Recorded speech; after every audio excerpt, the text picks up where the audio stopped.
Shalom semuanya, apa kabar hari ini? Saya berdoa supaya setiap kita dalam kondisi yang baik, dalam perkenanan Tuhan dan dalam kasih karunia Tuhan. Saudaraku, hari ini kita akan belajar dari Mazmur pasal yang pertama yang saya yakin tidak asing buat kita. Saya akan bacakan beberapa ayat dari Mazmur pasal yang pertama ini. Berbahagialah orang yang tidak berjalan menurut nasihat orang fasik, yang tidak berdiri di jalan orang berdosa, dan yang tidak duduk dalam kumpulan pencemooh. Tetapi yang kesukaannya ialah Taurat Tuhan, dan yang merenungkan Taurat itu siang dan malam. Demikian ayat yang pertama dan yang kedua dari Mazmur pasal yang pertama. Berbahagialah orang yang tidak berjalan. Kata berbahagialah di sini seringkali juga diterjemahkan diberkatilah. Dalam bahasa aslinya juga mengatakan diberkatilah, dan tentu saja ketika kita memaknai diberkatilah itu bukan hanya secara finansial, secara material, tapi berkat-berkat rohani yang diberikan Tuhan kepada kita. Nah, diberkatilah orang yang tidak berjalan, tidak berdiri, dan tidak duduk. Tiga kata kerja dalam bagian ini berjalan, berdiri, duduk menunjukkan sebuah intensitas yang semakin progresif. Orang yang tidak bersekutu dengan orang-orang fasik, orang yang tidak kemudian menyamakan dirinya dengan orang-orang berdosa yang hidupnya sama dengan orang-orang pencemooh. Tentu saja ketika dikatakan berbahagialah orang yang tidak berjalan, berdiri, dan duduk di dalam kumpulan orang-orang berdosa, bukan berarti supaya setiap kita itu mengasingkan diri dari orang-orang berdosa. Bukan berarti supaya kita itu mengisolasi diri dari dunia dan hidup di dalam kumpulan orang-orang suci sebagai orang-orang Kristen. Tentu saja tidak seperti itu yang dimaksudkan. Karena yang pertama itu jelas hampir tidak mungkin. Dan yang kedua karena di dalam beberapa ayat yang lainnya dalam kitab suci kita, Tuhan Yesus juga mengatakan kamu adalah garam dan terang dunia. Sebagai garam dan terang dunia, kita ada di tengah-tengah dunia supaya kita memberi rasa kepada mereka. Di beberapa ayat yang lain juga ditekankan kita itu ada di dalam dunia, tetapi kita tidak menjadi sama dengan dunia. Dalam pengertian itulah kita juga bisa memaknai ayat ini.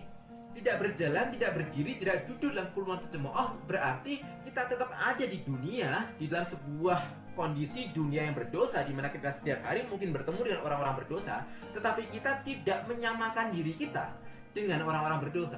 Kita menjaga integritas kekudusan kita dari dunia. Ayat yang kedua dilanjutkan dengan tetapi yang kesukaannya ialah Taurat Tuhan, dan yang merenungkan Taurat itu siang dan malam.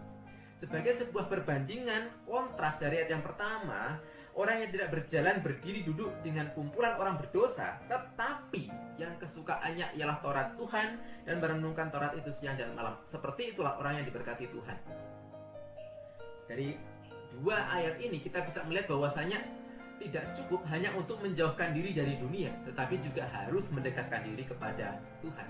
Bahkan saya katakan, menjauhkan diri dari dunia tetapi tidak mendekatkan diri kepada Tuhan bukan hanya tidak cukup tetapi juga berbahaya. Sekali lagi, menjauhkan diri dari dunia tetapi tidak mendekatkan diri kepada Tuhan bukan hanya tidak cukup tetapi juga bisa jadi berbahaya. Emangnya bisa ya menjauhkan diri dari dunia tapi nggak dekat sama Tuhan? Bisa saja. Misalnya ketika kita memfokuskan kepada kata merenungkan, meditate, dalam beberapa terjemahan itu meditasi. Ada orang-orang di kalangan tertentu, aliran kepercayaan tertentu yang di sana menekankan soal meditasi. Lalu apa bedanya meditasi Kristen dengan meditasi yang seperti itu? Beberapa kalangan, beberapa aliran kepercayaan mengajarkan sebuah meditasi yang di sana menjauhkan diri dari dunia. Mereka tidak mengecap berbagai kenikmatan dunia, mereka menjauhkan diri dari berbagai hal yang duniawi, dan kemudian mereka mengasingkan diri ke sebuah tempat. Kemudian mereka bermeditasi. Meditasi dengan mengosongkan pikiran mereka. Meditasi dengan mengosongkan segala apa yang ada dalam diri mereka supaya mereka mencapai sebuah keberadaan yang ultimat. Bahkan dikatakan mereka mencapai sebuah energi terdalam dalam diri mereka. Itu sebuah meditasi dengan mengosongkan diri. Sebuah meditasi menjauhkan diri dari dunia tetapi tidak mendekatkan diri kepada Tuhan. Nah, meditasi Kristen seperti yang dikatakan dalam bagian ini bukan demikian. Meditasi Kristen bukan mengosongkan pikiran kita, tetapi mengisi justru pikiran kita dengan hal-hal yang positif. Mengisi pikiran kita dengan firman Tuhan. Mengisi pikiran kita dengan Taurat Tuhan dan merenungkan itu siang dan malam. Itulah meditasi Kristen. Sehingga sama seperti sebuah pohon yang ditanam di tepi aliran air, kita dapat meresap firman Tuhan itu dan kemudian kita berbuah darinya. Sehingga ketika kita membaca bagian ini, mari kita kemudian juga berusaha untuk mengimplementasikannya dalam hidup kita sehari-hari. Di dalam sebuah keseimbangan antara kita menjauhkan diri dari dunia dengan mendekatkan diri kepada Tuhan. Suatu hal yang harus berimbang dengan baik di dalam setiap keseharian kita. Menjauhkan diri dari dunia tetapi tidak mendekatkan diri kepada Tuhan cenderung akan jatuh kepada asketisme yang berpusat pada diri, self-centered seperti yang tadi kita katakan.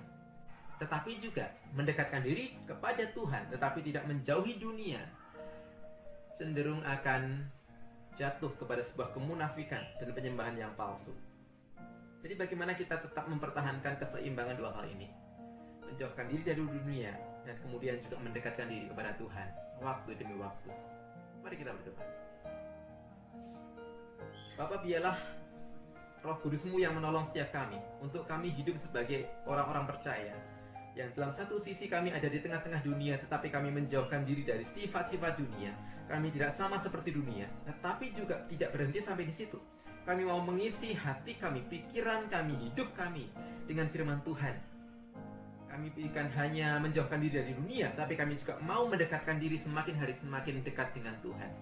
Tolong kami ya Bapa, melalui setiap waktu teduh kami, pembacaan Alkitab kami, perenungan kami, meditasi kami bersama dengan firman Tuhan, sehingga setiap hari kami semakin dimampukan untuk berbuah karena kami dekat dengan sang sumber hidup itu sendiri. Tuhan yang tolong kami di dalam bagian ini. Dalam nama-Mu berdoa. Amin. Biarlah kita senantiasa berjalan bersama dengan Tuhan waktu demi waktu.